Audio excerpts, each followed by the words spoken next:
Hi, welcome to this yoga class with me. I'm Jess. My contact information, Instagram, website, etc.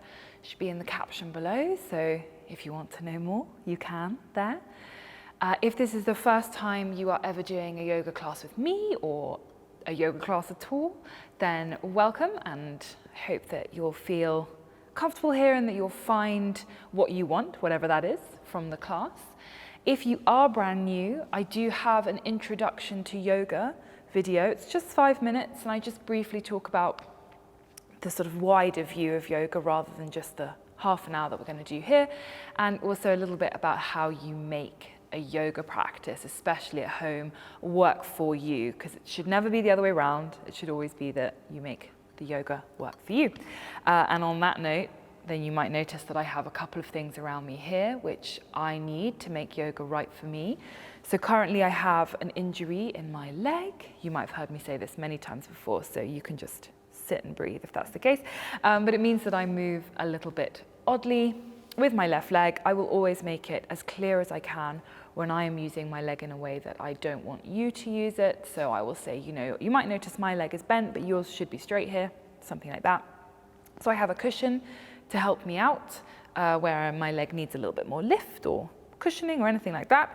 You can use books if you need a little bit lift on your hands. There are things around the house. You can just grab them, see what you need in the moment and bring it into play. I also have a single ankle weight on my left leg to help strengthen it. So that's why that's there. All right, after all of that housekeeping, you are going to, if you are not already, settle down onto your mat in your space into a Sukhasana. It's an easy seated pose. Now, it does not have to be cross-legged.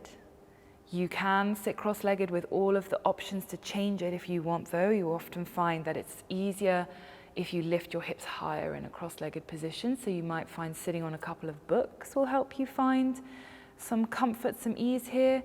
You might find that you would rather sit on your heels, so a low kneeling position, or even just stick your legs straight out in front of you. Because what we are really wanting to concentrate on here in our Sukhasana is that our torso is upright without feeling squeezed and tense. So we're going to try to maintain the natural curve of our spines. Once you have settled into your sitting position or close enough, you're going to close your eyes and start to just feel if you've got that upright spine. So try rocking your weight backwards and forwards a little bit, maybe side to side in little circles, so that you can feel that you're pressing your weight equally between the two sit bones. And then just notice that you're not very tense, especially in the upper chest. Are your shoulders by your ears? You want to drop them down. Think about your shoulder blades sliding down your back and in towards your spine. You have a sense of lift, though, that comes through the pelvic floor. Think of it coming up through the spine and up through the crown of the head. And that's matched by those dropped elbows and also a released belly, so you're not sucking that in. So there is a sense of lift, but it is a sense of lift without undue tension. Resting your hands, maybe your knees, your thighs, your lap. Breathing through your nose if you can, but more importantly, starting to breathe steadily. Look for an even breath rhythm that you can maintain for the class.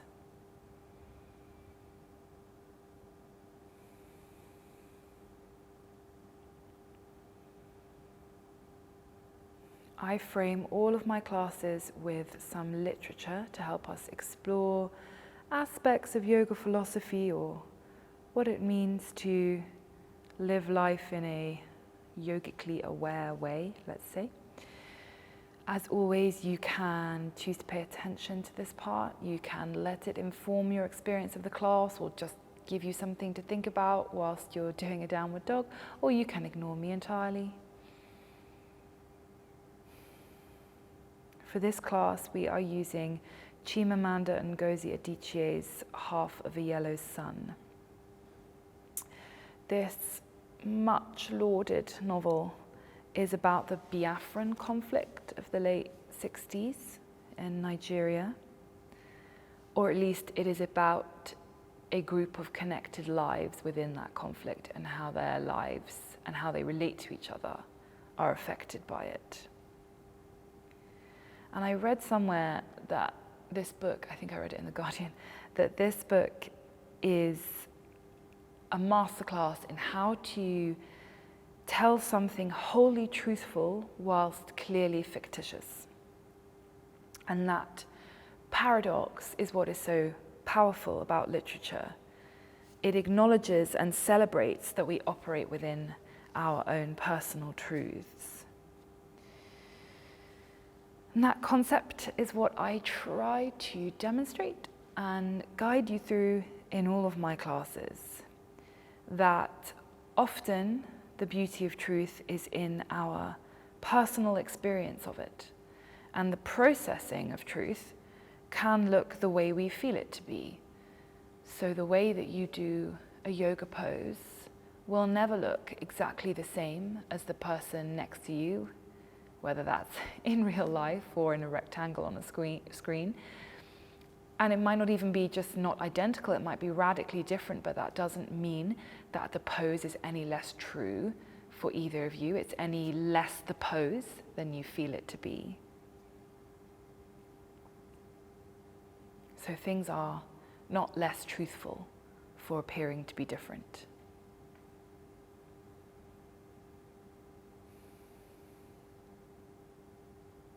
He was out playing and heard Molly calling him. "Richard, supper." Instead of answering and running to her, he dodged under a hedge, scraping his knees. "Richard?"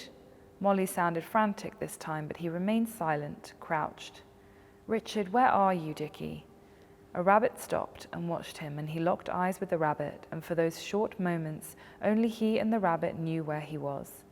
Then the rabbit leapt out, and Molly peered under the bushes and saw him. She smacked him. She told him to stay in his room for the rest of the day. She said she was very upset and would tell Mr. and Mrs. Churchill. But those short moments had made it all worthwhile, those moments of pure plenary abandon, when he felt as if he and he alone were in control of the universe of his childhood. "My point," said Odenigbo, "is that the only authentic identity for the African is the tribe. I am Nigerian because a white man created Nigeria and gave me that identity. I am black because the white man constructed black to be as different as possible from his white. But I was Igbo before the white man came."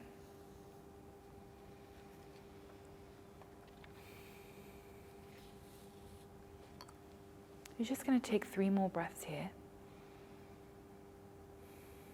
Try to make them steady and smooth, using them as an anchor that you can hold and come back to whenever you need. And then blinking your eyes open if they weren't already. We're going to start on our back today.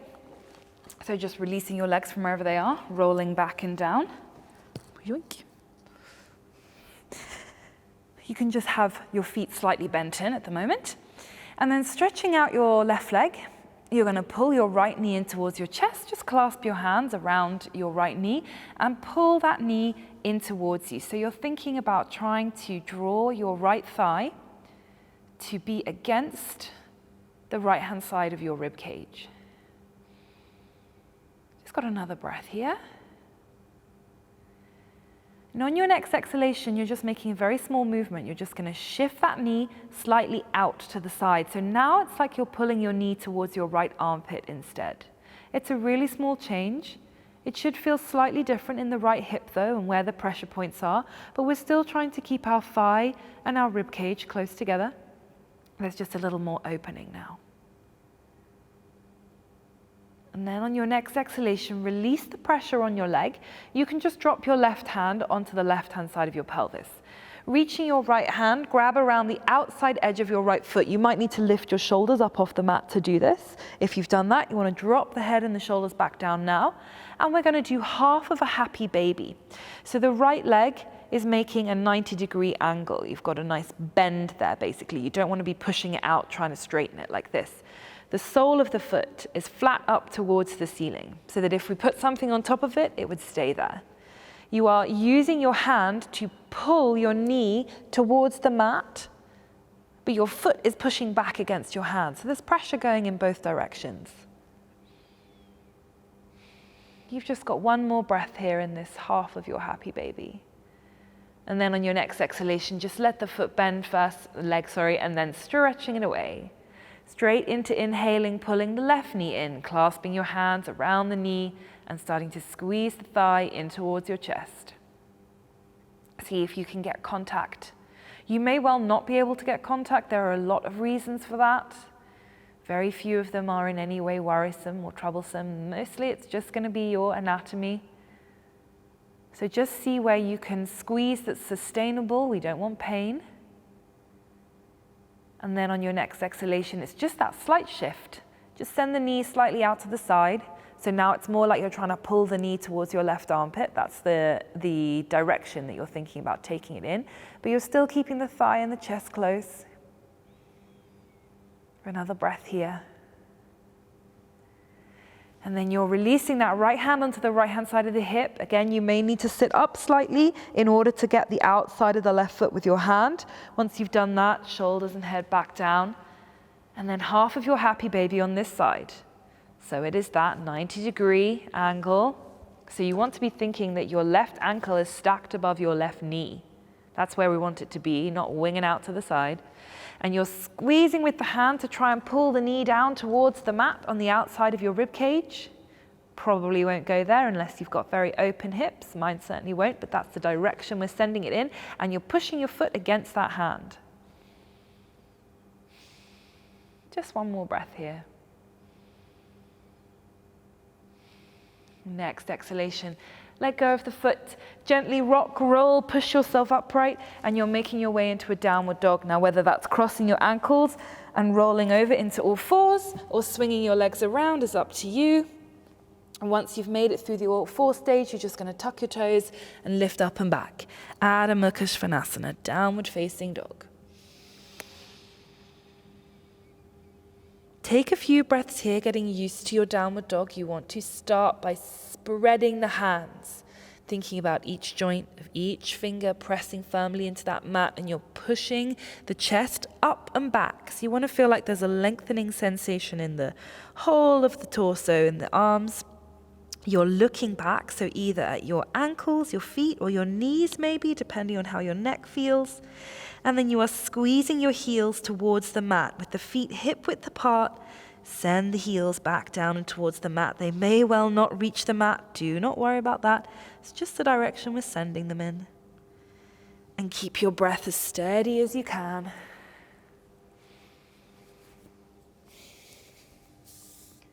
Two more breaths here.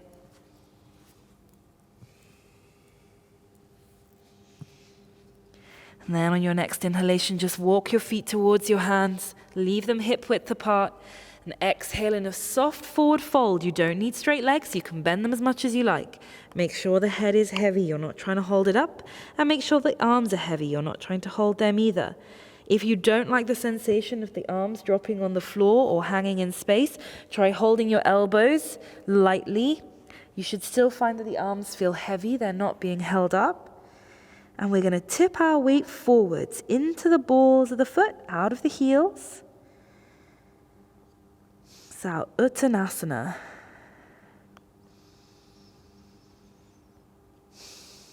Two more breaths here.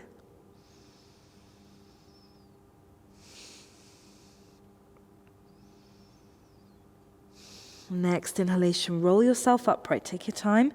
You might want to bend the knees if they weren't already. Rolling those shoulders back, chin is lifting, coming towards the front of your mat if you weren't already there, for your Surya Namaskar. On your next inhalation, reaching up high. Exhale, folding forwards. Inhale, lift your fingertips or higher. Exhale, step that right foot back, and then the left. Drop your knees, your chest, your chin. Inhale, lift just your upper chest, the elbows are back. This is your cobra. And exhale, rolling your way back to downward dog, Adho Mukha Svanasana. Inhale, bend the knees, look forwards. The right foot's going to step in, then the left. Exhale as you fold. And inhale, sweeping up, reach high. Exhale, hands down. Inhale, reach up. Exhale, folding forwards. Inhale, prepare. Exhale, left foot back, then the right. Knees just chin, coming down. Try to control it. Inhale, cobra, bhujangasana, not so high. And exhale, rolling your way back. Adho Mukha Svanasana, downward dog. Inhale, bend the knees, look forwards. Left foot's going to step in, then the right. Exhale as you fold. And inhale, sweeping your way up. Exhale, hands down. We're going to do another one. Inhale. Exhale, folding forwards. Inhale, prepare. Exhale, step your feet back. If you're familiar with it, you can lower through chaturanga, or we're doing knees, chest, chin. Inhaling, if you're familiar with it, you can do upward facing dog or cobra again. And exhale, making your way back, downward facing dog for 3 breaths.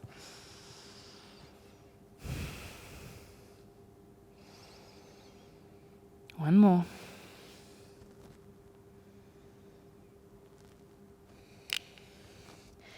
Inhale, bend those knees, look forward, stepping your feet in.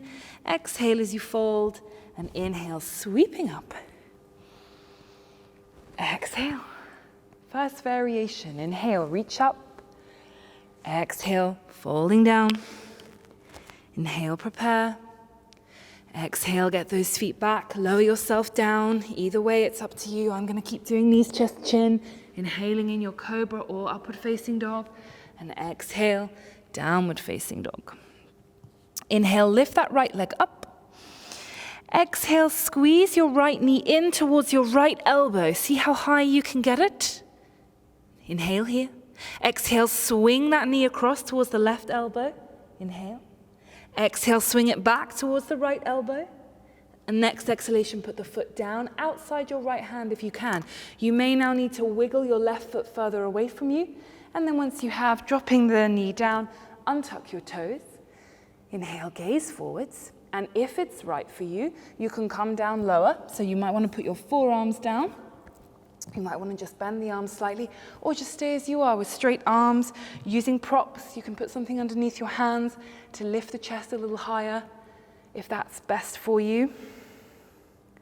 So there's some opening happening in the right hip here. There's also a little bit of lengthening, gentle, unpressured lengthening in the left hip flexor. Breath is nice and steady. We've got another breath here while I turn around.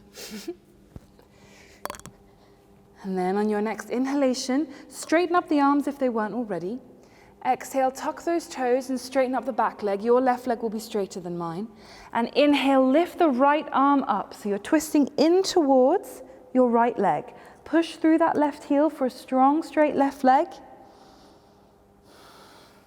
One more breath here. Feel light in that left hand so that, sorry, I have to adjust. On your next inhalation, you can just stand up, reaching your right hand back and your left hand forwards. It's much easier to do this if you're really firmly pushing into that back leg. That's why I wobbled. Keeping bent into that front leg and really reach the right fingertips back. You're going to need to squeeze up in the core to hold this twist. One more breath. And next exhalation, just cartwheel those hands down and step yourself back into a downward dog. Have a breath there. Inhale, lifting up your left leg. As you exhale, squeeze the left knee towards the left elbow. Inhale here. Exhale, swing that knee across towards the right. Inhale. Exhale, swing it back. Inhale. Exhale, drop the foot outside the left hand. Again, you may need to wiggle the right toes away. Drop your right knee, untuck those toes. Inhale, gaze forwards. And exhale, coming lower again. If you want to come lower, you do not have to, especially if this is the first time that you have done some moving around today. Might not be appropriate just to go full on straight away. We're only here in total for about half an hour, so that isn't enough time to get our bodies really prepared to do anything too drastic. Not that I necessarily would advise doing drastic things anyway. So be gentle with yourself. It's half an hour to get yourself moving in healthy, good ways, maybe to break up a work day, maybe just to give yourself some time for yourself where you focus on you. On your next inhalation, straighten your arms if they weren't already. Exhale, tuck those back toes, straighten into the back leg. And inhale, it's the left arm that's coming up this time. You can see if you can look up at the thumb. You might not be able to, that's fine. Your neck might feel a bit stiff there, so look sideways if that's the case. So you're trying to get that feeling of lightness in the right hand, so we're not drilling our whole weight down in our right hand. We feel light up through those left fingertips so that we're ready on our next inhalation just to float ourselves up into that standing twist with the left hand reaching back and the right fingertips reaching forwards, bending into that left leg and feeling like we've zipped up through the core, lifting up through the belly, squeezing the core to hold the twist. One more breath. And next exhalation, carefully cartwheel your hands down and just step yourselves back into a downward dog. Inhale, bend the knees, look forward, step those feet in. Exhale as you fold. Inhale, sweeping up.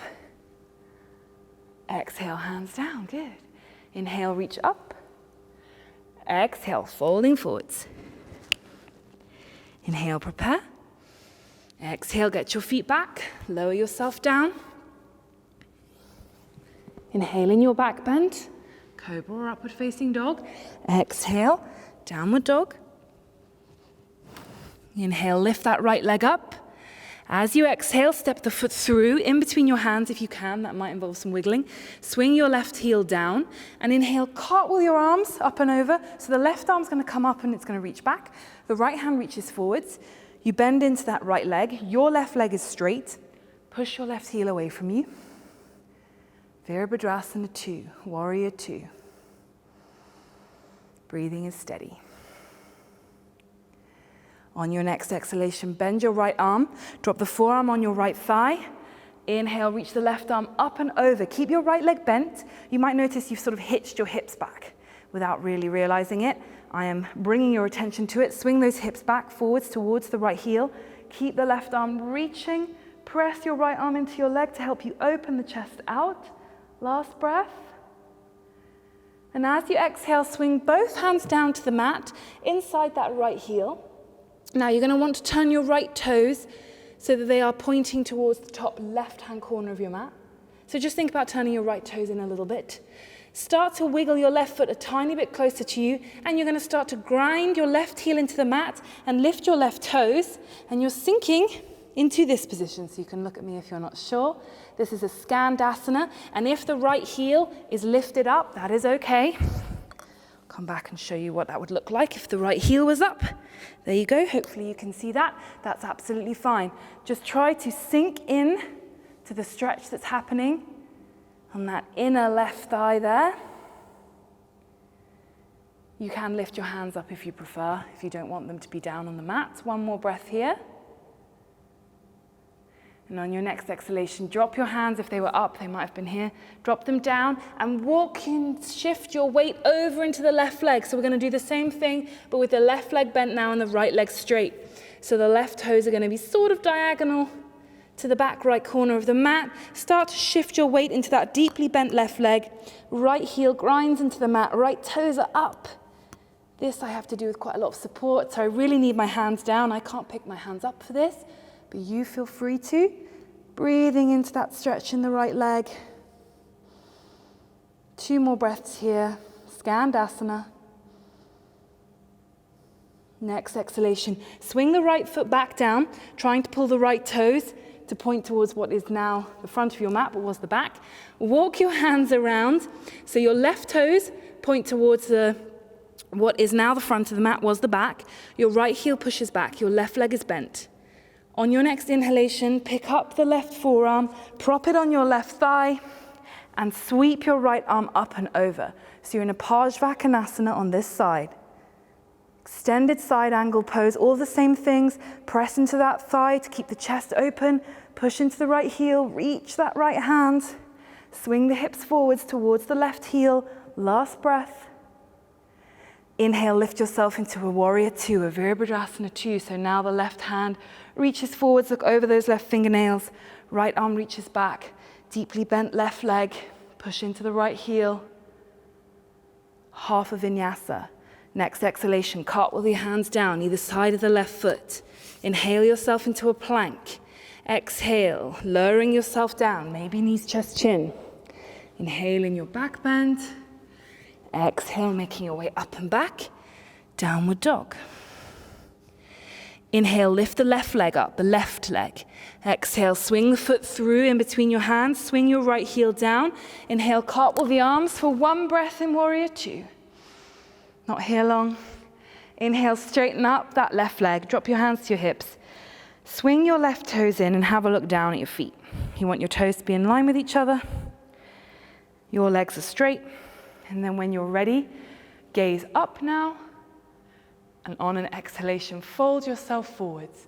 Saprasarita Padottanasana, and you can drop your hands to the mat, or you can leave them on your hips if you prefer. Just like we practiced in our Uttanasana at the beginning of the class, let's bring the weight forwards, so it's in the balls of the feet, it's not in your heels. Let your head be heavy, don't be trying to hold up the chin at this point, just let it drop. 2 more breaths here.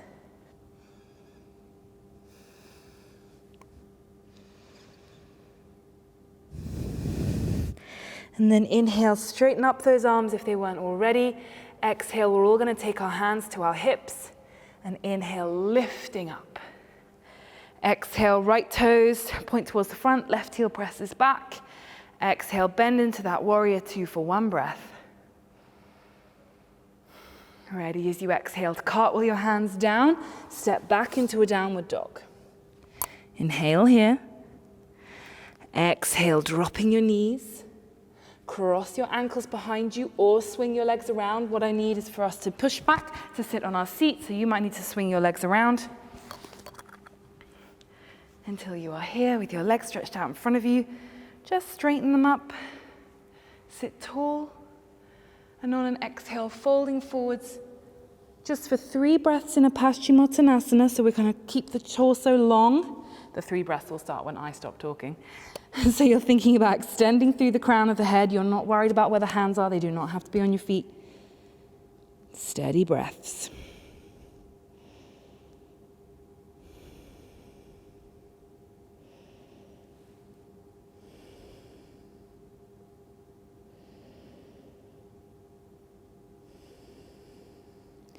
And then inhale, sit yourself upright.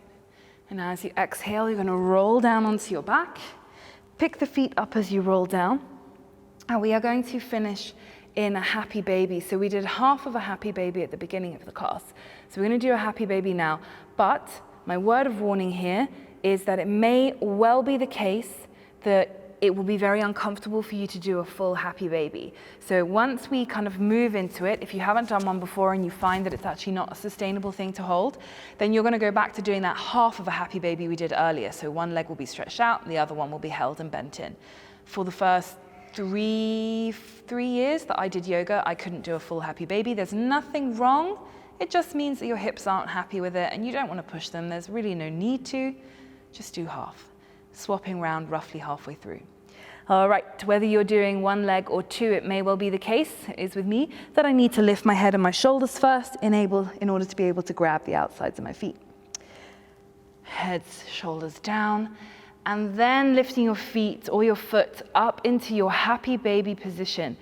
It may well be the case with when you've got both legs up that you find that your tailbone has really lifted up off the mat. It's completely normal, but we're going to try, if we can, to flatten it back down. So think about trying to press the whole area of the sacrum into the mat whilst you're still doing all the same things with the legs that we did earlier. So those legs are still at 90-degree angles with the ankles stacked above the knees. If I balance a plank on both of these feet, it would stay there, it wouldn't fall off. Flatten the back, keep the breath steady. Squeeze those knees down towards the outsides of the rib cages, whilst the feet are almost trying to press against the fingers upwards. If you are doing a one-legged happy baby, you're going to swap over now.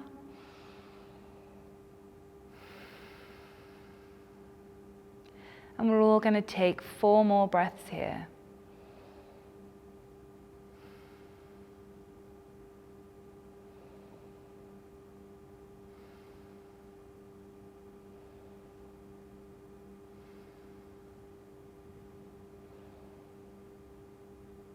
And then on your next exhalation, you're just going to let go of the feet or the foot and let both legs stretch out and away if that's appropriate, because we are coming into a Shavasana, a very brief rest here at the end. And it may be the case that lying flat on your back is not available to you, or it feels very uncomfortable. Usually it will feel uncomfortable in the lower back if it's going to. If that's the case, bend your feet in, maybe knock your knees together. Let your hands rest. Maybe they rest on the belly, maybe they rest palm up on the mat. Closing your eyes and just taking a minute here to let go.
They also found a burial chamber, didn't they? Richard asked. Yes. Do you think it was used by the king? Pa Anosier gave Richard a long, pained look and mumbled something for a while, looking grieved. Amika laughed before he translated. Papa said he thought you were among the white people who know something. He said the people of Igbo do not know what a king is. We have priests and elders. The burial place was maybe for a priest, but the priest does not suffer people like the king. It is because the white man gave us warrant chiefs that foolish men are calling themselves kings today. You're going to start to take some deeper breaths. So what I mean by that is just start to make your breath a little more deliberate. Really fill the lungs on the inhale. Completely empty them on the exhale. And using that concentration on a more expansive breath, you can send out the awareness, the awakeness that brings, send it to the fingers, the toes, and give a little bit of movement there. A wiggle is fine. And then when you're ready, you're just going to roll over onto your right hand side and just take a moment.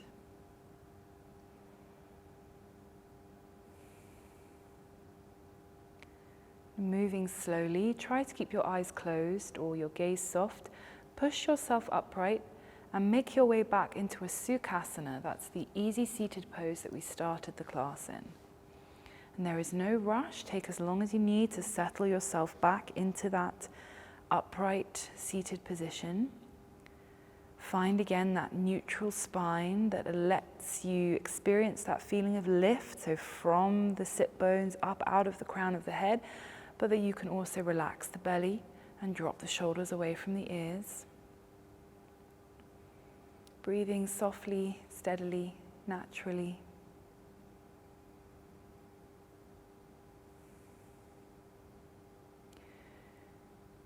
If it is too much for a yoga class to think about the paradox that we've been talking about today of fictitious things being in their way entirely true, and the best thing is always just to take it back into the physical experience of the yoga. It's why so many of us use physical yoga to access less physical yoga, because we take it back to the pose.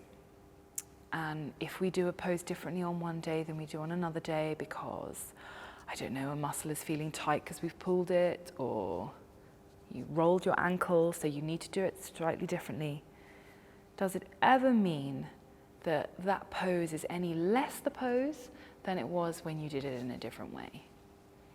It's not less true for being different.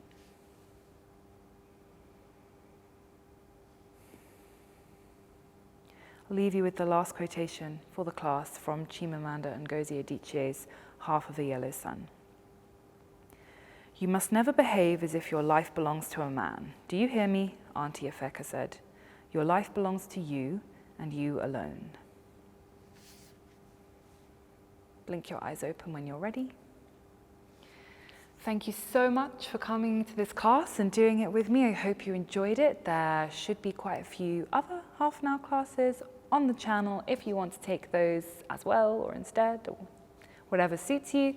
And again, I've got contact details of sorts in the caption, so do have a look at that, because if you have any questions, usually in a class you'll be able to ask me the questions, but obviously we can't do that in this setup. But I am always available if you have any questions about a class specifically, about yoga generally, about anything at all. You can contact me and I will do my best to answer them.